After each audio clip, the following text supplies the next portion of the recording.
Welcome everyone to our TRMN Social Hour. This evening we bring you an Ask Me Anything with David J. Pedersen. He is a technical consultant and the author of 7 novels, including the best-selling Angst series, critically acclaimed Claude Makes a Friend, and LitRPG fantasy Interest Online, which was just released January 5th. Yay! If you have a question for him, please message myself or Diane in the chat as usual, and we will put you in the queue to ask your question. When it's your turn, we will call your name and you can unmute and re-engage your video if you want to and ask your question. All right. Good evening, David. It is a pleasure to see you again. Good evening. It's good to see everyone, and thanks for having me. Absolutely. So let's start with the elevator introduction about who you are. Well, it's a lot of different things these days, right? You know, we've all been locked in our homes for maybe a year and a half, and you know, I'm a technical consultant by day. I work for a software development company and work in Linux and Windows, but and then at night I put on my cape and cowl and write books. And you know, like you had mentioned, I wrote the Angst series, which is a 7-book or 5-book series. Wrote Claude Makes a Friend, and then just recently Interest Online.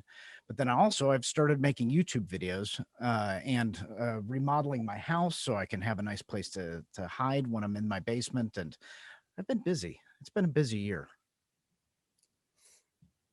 And my dog wants me to play with her. Like, right now. How is Marvel? Marvel's doing great. So we got a corgi like a year and a half ago, maybe almost 2 years ago. And she is extra. She's been getting better, but originally we referred to her as a furry terrorist. We had a black lab for years, great dog. And you know, she lived for a long time. So we were used to having a calm dog around. Oh my gosh, we have to take her for a walk twice a day. It doesn't matter what the temperature is. That's for our own sanity. And she's so bright. She's like scary smart sometimes that she outthinks us with certain things. It's been an interesting experience, but yeah, my wife sent me a picture of an older dog up for adoption, but the dog was not friendly with other dogs or people. So I immediately took that as an indication that she was dying for a puppy. And she may have disagreed just a little bit, but it didn't take me long to find a small breeder nearby with corgis. And yeah, she's been an adventure to say the least.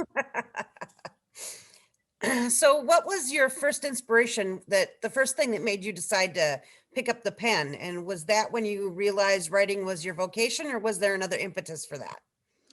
I would say I used to type out stories on my mom's old Smith Corona typewriter back when I was in grade school. I was always inspired by Star Trek, the original series. I've been watching that since I was in grade school, and or actually in the high chair, according to my parents. But I remember it from grade school, and you know, always drawn to science fiction and fantasy. Some of my favorite authors were Piers Anthony and David Eddings. And, you know, I grew up with those stories, and you'd finish the book and you'd feel like you were leaving friends behind. And I loved it. Was a bittersweet feeling, but I loved that it drew me in that much. And, you know, I had all these ideas in my head. I still do. And I'm like, so I started writing my first book in high school and never finished it. Still intend to someday because I like the idea. But writing has just always been a part of my life. So I've never really considered it a job. I mean, you know, the saying, you know, if you do what you love, you're not really working. I don't consider it a job.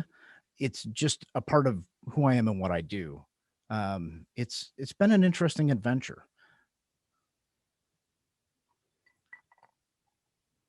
Oh, Diane, you're muted. Kids. David, please tell the social crew a little bit about Angst and his midlife crisis. So I read a lot of fantasy books growing up. Most of them were about young people with great power and potential and no direction. And they'd meet a wise person who'd set them on a path to become a hero, you know, like the hero story. Well, Angst is the guy that got passed up for all of that. He's in his 40s. He's going through midlife crisis, and he knows that the only way he could be happy is to be a hero, like a knight in shining armor. So it's a be careful what you wish for story. And I finished the series finally. Hey, thank you. That's it. There you go, Jackie. Jackie's holding up a book there, guys. You get points for that. I finished the last one in the series, Dying with Angst. There we go. Just a couple years ago. And it was kind of a passion project. I mean, a lot of me is reflected in the book, and people tease me about angst being me, but really the whole book, the characters are very much a reflection of who I am and what I do. Interest has been my newest book and I'm sure we'll get to that, but I mean, I approached it very differently than the Angst series. And, but I learned a lot from writing the Angst series. It was fun. And I think it connected with people. It definitely did. Yeah. So why did you choose that time period for your story to take place? I mean, what was You mean like fantasy? Yeah. I mean, why did you or choose, medieval like, times? medieval times. Oh, I've always had a passion for fantasy. I mean, I've always, from playing the original Dungeons and Dragons back when I was in grade school. Oh yeah, no, I'll grab it later. But I've got the original monster manual that a friend from college just sent back to me. Yeah. There you go. And so, I mean, and I always read fantasy books. I read some sci-fi too, and I love sci-fi, but I connected more with the fantasy side of it. And depending on the sci-fi you're reading, a lot of sci-fi is fantasy. I mean, Isaac Asimov used to say that he doesn't write science fiction, he writes fantasy. And in some ways, I would completely agree. So, between that and just enjoying, it's also, and another thought, you can be lazy when writing fantasy, if you will. Maybe that's a bad term. With science fiction, especially hardcore science fiction, you better know what you're talking about. I mean, if I started talking physics, you guys would laugh in my face. And, you could write a Star Wars story and not really have a whole lot of science behind it. But if you're going to be writing something that's military science fiction, you better be able to back that up. So I don't know. I think because of that, fantasy has always been my go-to. Definitely Cool. understand. So let's talk about Interest Online, which I assume is a series and not an online game. That- Please tell our crew here a little bit about the book that just came out and where they can get it and all about this thing. It sounds awesome. Well, thank you for asking.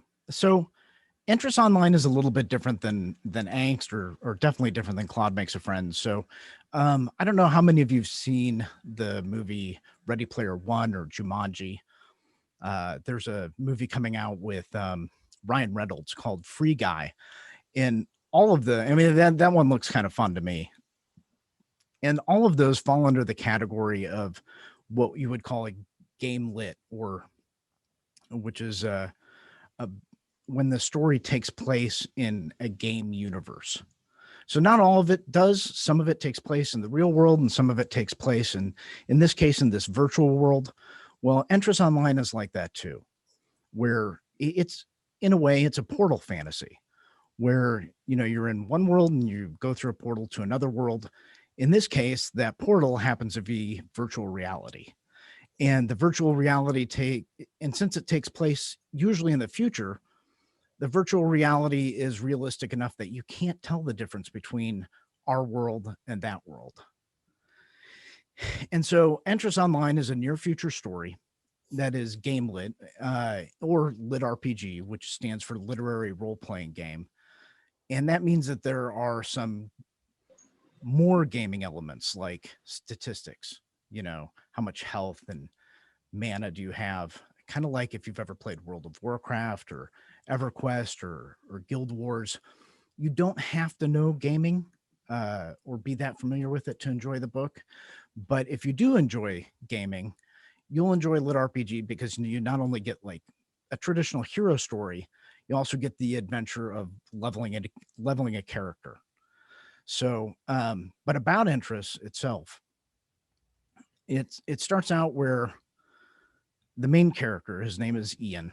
He's a software developer for one of the big three virtual reality companies, and they announce that they are shutting down. So he plays the game, like his evenings are spent playing the game and his days are spent working on the software for it, and it's all going away. And he comes across a quest in game that is unknown, and it ties into some software code that was never checked in. So if you're any of your software developers, you've seen software forks, there you go. Well, he discovers this fork and it's huge. And just before getting fired, he checks it in. And yes. And so it causes some interesting things to happen in the virtual world. But of course, since they let him go, he has to start over from scratch with a brand new character. And so he's got this window in order to both finish the quest, this hidden quest, and to finish before the game ends.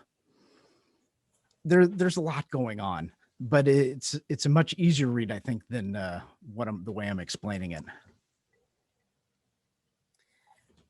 All right. So before we go any further, we have a little advertising to do. A Matter of Honor LARP still has some tickets left for TRMN members. This is going to be a once in a lifetime blast. Only a few spots are left. So if you're interested and you haven't already signed up, check out matterofhonorlarp.com. Here's the website, and it's also posted in the chat. Check that out for details. Don't forget, this is a once in a lifetime chance. We're never doing this again, per the creator. So join us for the LARP. It's going to be a lot of fun. Also, BuseUp has a lot of really cool new things in the store. Squirrel, if you could throw up the BuseUp website in the chat, that would be awesome. And we can talk about some of those things after this interview. I know they've got a bunch of new medals in, and I think I heard they're doing a uniform order coming up here. So some great new things in the BuseUp store. Check it out. So getting back to our interview with David, thank you for that little commercial break. I want to talk a little bit more about this LitRPG genre. Yeah, It's a new, isn't it? It's really new. It is. I mean, not really new, but not a lot of people have. I mean, there's not a lot of stuff out there. How did you get into it? So I've had a lot of people come to me and say, what the heck is it? And, I kind of try to explain it to them, and they look at me warily, like, what are you talking about? And I mean, these are fantasy and sci-fi books is what they come down to. I mean, there's some horror, there's, some subgenres.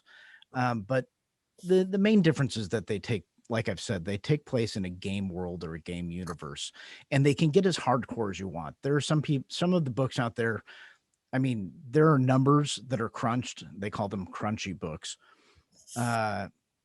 For everything the character does, if you're into Dungeons and Dragons, or if you're into World of Warcraft and you like those types of statistics, you may enjoy those types of books. Mine's a little bit lighter than that. Try to avoid doing too much math if I can, but it is become kind of an interesting niche. And I came across it when I was wrapping up the Angst series. I found a book called Way of the Shaman, which is a very crunchy book, and it was translated from Russian. This is an incredibly popular genre in Russia right now, and I believe that's one of the places it originated. So you'll find a lot of authors out there are Russian, and so I read that, and I'm like, well, this is kind of interesting, but it's kind of weird too, right? Because there's video game elements going on. I mean, the character, rather than saying, the character got injured, oh, the character was down to 100 health. I hadn't seen that before, but I understood it because I played video games.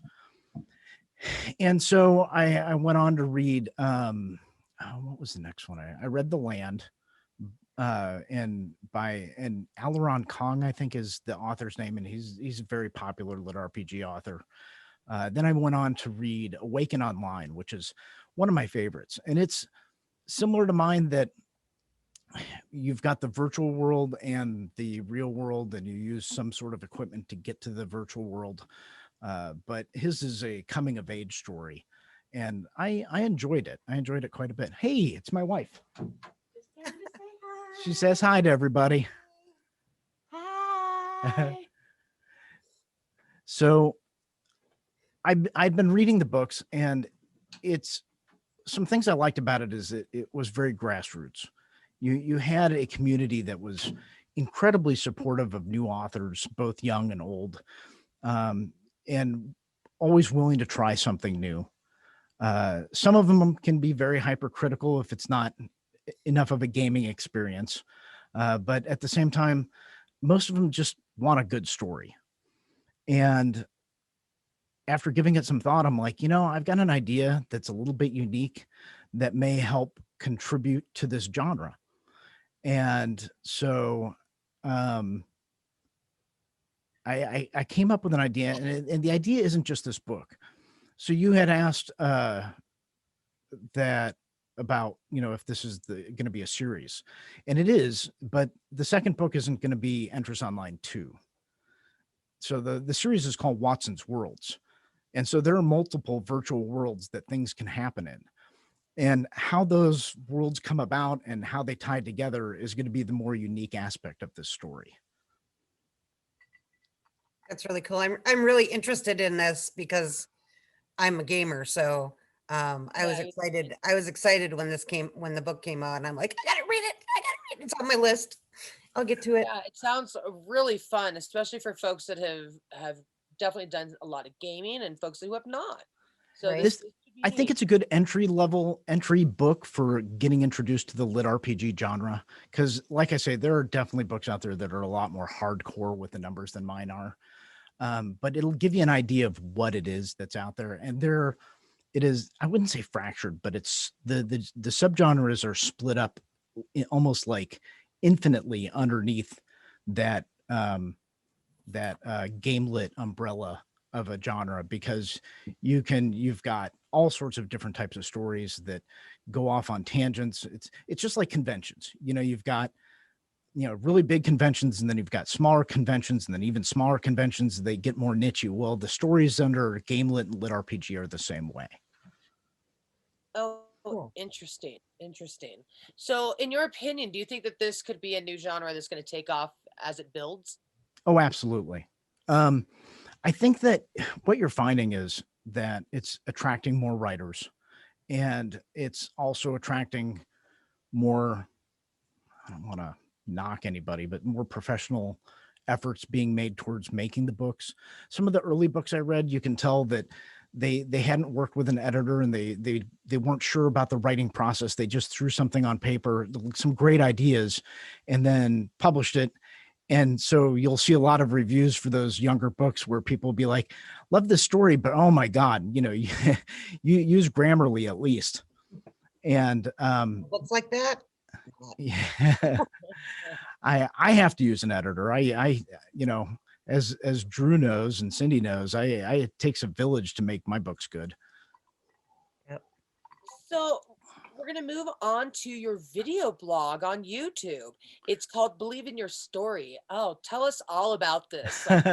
So how do we get involved? All that good stuff. So YouTube is new to me, and it has not come naturally. Hold on just one second. She's very fierce. Thank you. Did I say she was demanding? Yeah, just a little bit. So, actually, my first video I made was about remodeling my office, because I was just trying to figure out what I wanted to do with the channel.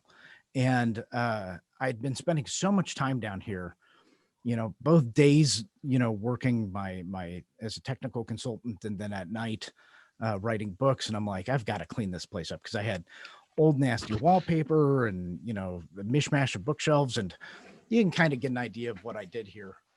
It's nice. Nice. Thanks. It looks a little bit like the Batcave. And so after finishing this, my wife's like, oh, you rebuilt your office. Now we can do mine. So her office now looks like Wonder Woman lives there. Cool. And it's so much brighter than mine that I have to wear sunglasses to go from hers to mine. Anyway, just a tangent. So I made a YouTube video and I'm like, well, this is kind of fun. And I made a second one actually about the dog because she's been such an interesting experience. But I thought I wanted to do something that would help people and could offer something more than just a few funny stories. Not that I have anything against funny stories, because I will be making more videos like that too. But Believe in Your Story is there to encourage people to write. I think everybody's got a story in them. It doesn't have to be published, or you can publish it if you want. There's no reason that you shouldn't. If it's something that interests you, a lot of people are afraid to write, and they're afraid to express themselves that way, or afraid to publish it because you're going to get bad reviews. Trust me, you're going to get bad reviews. There's a guy in Germany who did not like Entrance Online because he didn't like my romantic drivel. I can live with that. My point being is that Believe in Your Story is just that. It's telling people to believe in your story that you want to write, and put it out there if that's what you desire. So in the 10 years that I've been writing books, I'm obviously not the most successful author out there, but I've learned how to do things wrong a lot. And so if I can help others avoid making those same mistakes, I'm trying to do that. And so I put up a video maybe once a month. My most recent video was with Sarah, as she helped me do the what is game lit RPG video. But most of them are a little bit more specific about writing and editing and the process and coming up with ideas. And I try to make them, some of them are a little silly, but I try to make them fun. Cool. Speaking of Sarah, I know that most of those of us that have seen you at cons have seen Sarah and Christy, or one of them at least. Yeah. How did they inspire or affect your writing? So, I mean, they're my muses. Right. Hi, Sarah. Do you want to say hi, or are you on mute? She's on mute. You can say hi. Okay. Hello. There we go. They're my friends. They're my family, if you will. And so, they both read my books and critique very early drafts of them. They are supportive and encouraging. And then they help me sell books when I have gone to cons because they look much better than I do. Yes. And they're fun. I need a pair of these. They're a lot of fun. I have had the pleasure of meeting both of them, and they're so much fun to hang out with. Not that you aren't. We love hanging out with you too, David. Oh, no. Hey, I'd prefer to hang out with them than myself any day. You're so sweet. So we have a personal question. Of course. Go ahead. It's Ask Me Anything. I didn't know that, but now I'm prepared. You are ready. We know that you have Parkinson's disease, and you have kind of a fun sense of humor about it. You always tell people you want us to joke with you about it, and we can totally do that. Good. Before Bring we it. get there, how has this progressive disease affected your ability to write, if at all? I need more editing because my typos are terrible. and that's true, actually. So one of my issues is fatigue. Everybody is familiar with tremors with Parkinson's. But fatigue is one thing that beats me up more than I would expect it. I'm a person that always has a lot of energy. I mean, you've heard a little bit about the stuff I've got going on, from remodeling to YouTube channel to writing books. And so I'm always kind of in go mode. And for me to have to stop and lay on the couch, that's like kryptonite. But so that it makes it go a little bit slower than intended. That my job can be demanding sometimes. So, all of that. I also find that, not before everything shut down because of COVID, I'd actually announced that I wasn't going to cons anymore as a vendor because social interaction actually triggers this thing, that you see me sitting on my hand. Well, being engaged with people triggers it more than just sitting here alone at my desk and writing. And because usually the tremor isn't quite there that much. And so, I mean, it does affect me in various ways, but it certainly hasn't stopped me. It's slowed me down just a little. That's totally understandable. All right, so we're going to turn this over to our social crew, and they have a couple questions. Jay, please feel free to unmute and do up your, oh, you already did your video. Go ahead and ask your question. Hello, David. So first, I'm gonna plug you because I just went and went to your website and I saw that Entrance Online was available if you have Kindle Unlimited. So I just downloaded it and it's thank you. it's at the top of my to read pile. So I hope you like it. Wait.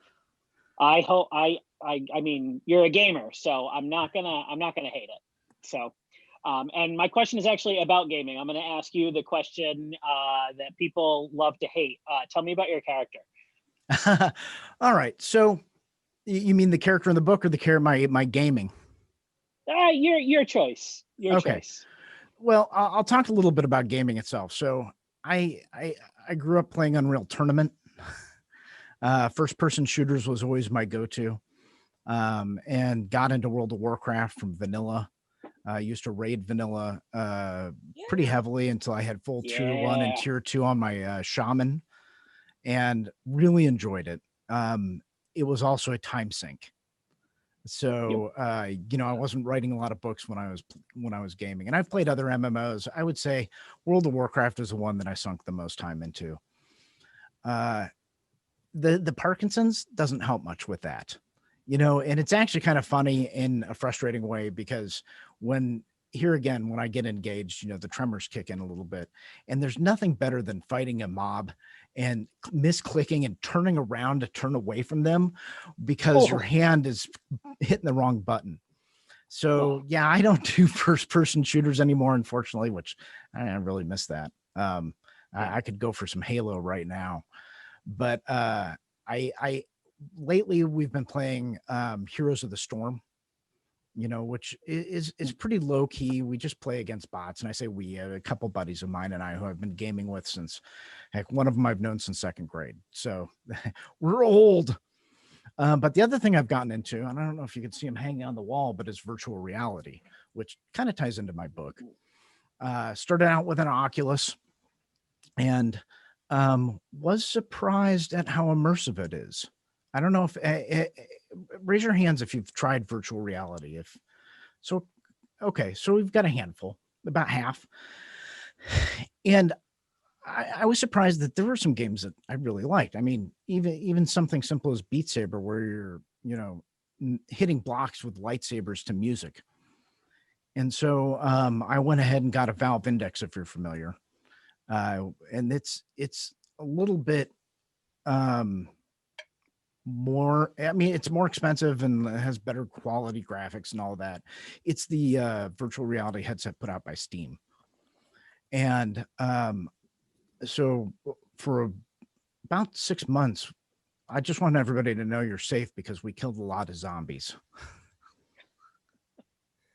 Thank you for that. So that's kind of what I've been doing for gaming for probably the last year and a half. Cool. Thank you.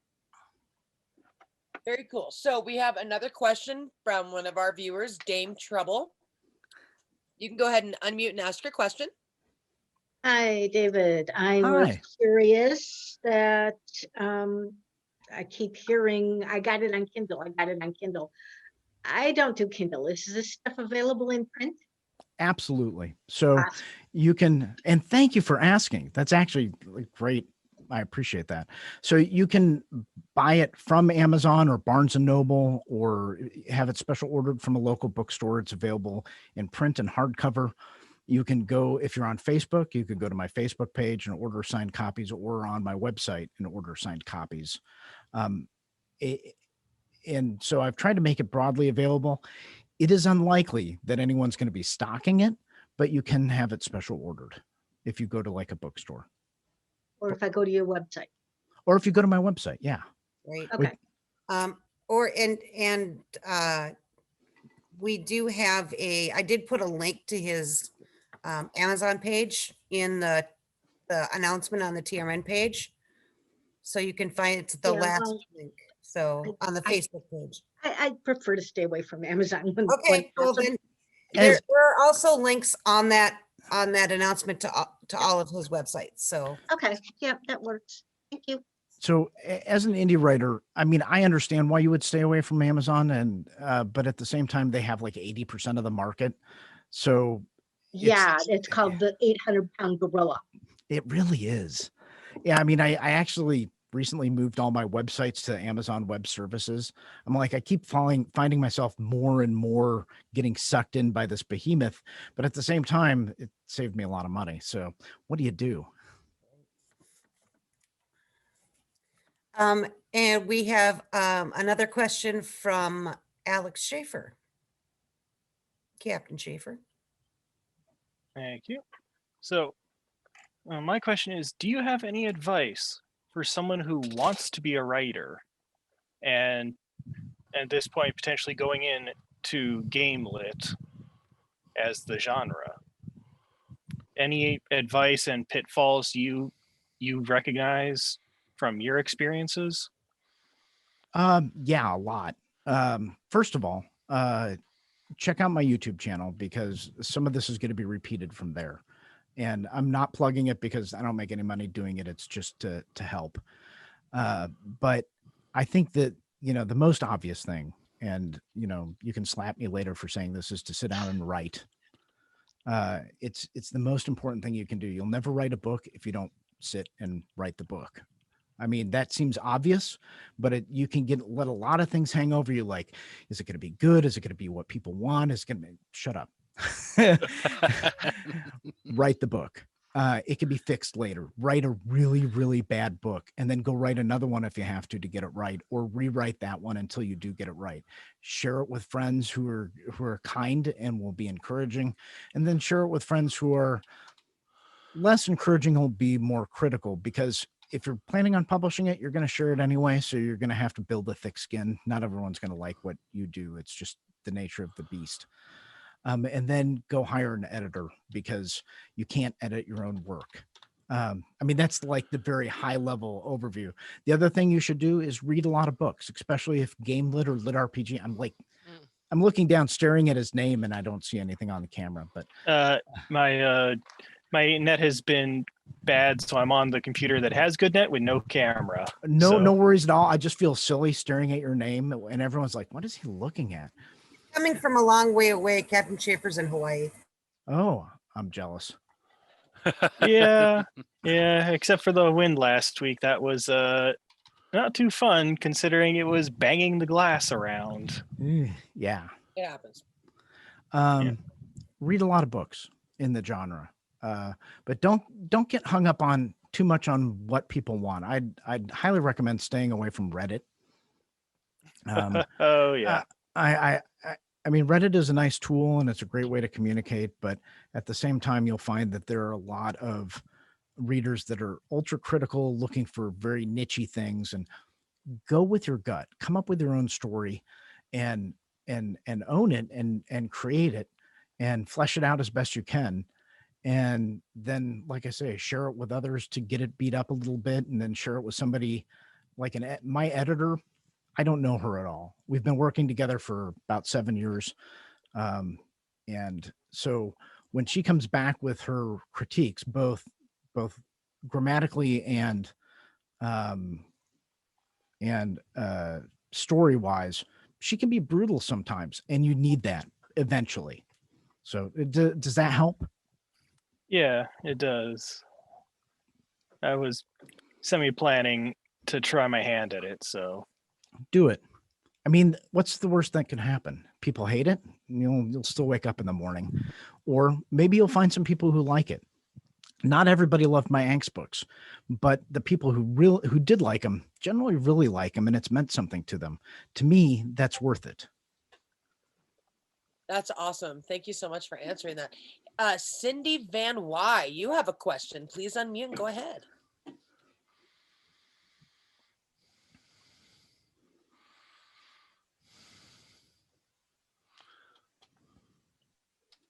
she freeze on us? I think So so. you're not going to attend any conventions. You're cutting out a little bit, but Yeah. I think you're asking if I was not going to attend conventions. I have rooms reserved for DemiCon already, so I absolutely am going to conventions. I won't be a vendor at conventions because I spend so much energy trying to commit myself to sales and other things, and I just want to come and enjoy them and have fun. Are you going to bring Angie with again so that you have a lot of fun again? Well, actually, this may seem counter to what I've been saying about having a vendor booth, but I'm kind of a night owl. That's when I've got most of my energy. And I have put in a request for DemiCon to have a room party. And Christy and Sarah That and didn't Angie. really answer the question. Yes, I will be there. Oh, hey, it's my wife. Hi, Angie. You're afraid of DemiCon after the last time you were there. So Not afraid at all. I have good memories. No, you don't. You're right. The memories aren't there. I spent quite a bit of time chasing her and Christy around a DemiCon a couple of years ago. I'm told I had a good time. you did. Oh my gosh. Have you guys seen my wife? Yeah, they just left. Oh, geez. They're down on the first floor. I don't know. Yeah. Are you, for the people that don't know, maybe you could tell them about the Pop Tab chainmail. Oh, so I had a muse. Her name was Allie, and she was a good friend of mine. And she retired after about 1.5 years, but she had gone through a bad breakup, and I had finished Angst, and I'm like, how do I sell this thing? And so I discovered conventions. I mean, I'd been to cons before, but like not as a vendor. And I wanted to do something different. And, I knew she'd like to dress up in costume. And I cannot sew if my life depended on it. But I do have a lot of pop can tabs for some reason. And so I figured out how to make chainmail armor out of them, and have since made multiple suits of chainmail armor for Allie, Christy, and Sarah that they wear at cons very well. And for some reason, when they're there, I sell books. It's strange. So, actually, Sarah has a question. Yes, I do. Hello. If you had to choose one character in interest to be your favorite, whether it be your favorite to develop or favorite character to Vicky. Huh? Of course. Yeah. There's a character in there that looks a little bit like Tomb Raider, just because. Just let's see. Honestly, I think I don't want to give any of the story away, but I think Nomar would be a lot of fun to hang out with. He's my gnome. I think that he is there's a lot of character going on there, and there are others that I would be very interested in getting in meeting, but here again, I don't want to give anything away. But yeah, I think Nomar would be kind of fun to have a drink or 7 with, or the whole bottle. if you'd share. Just you each have your own. If he'd share. It comes in pints. Yeah, exactly. That reminds me, that is one of the things I got to do with this book that I really didn't get to do with the Angst series, because the Angst Angst series, took place in its own world. It's medieval times. This is near future. I got to do a lot of pop culture references.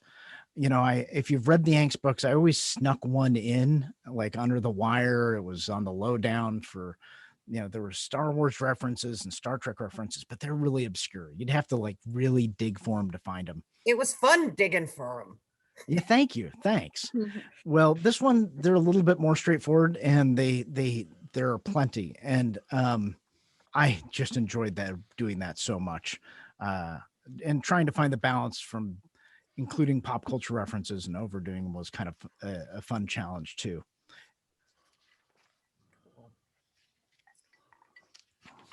All right. I think we're out of official questions. So I'm going to end the recording, and then we will continue with the social section. You all, David and Angie and Sarah, you're welcome to stay and hang out with us. We usually just spend the social section just shooting the breeze, talking about whatever, drinking, Where it smoking. all happens. It's the fun part where we can say whatever we want. Yeah.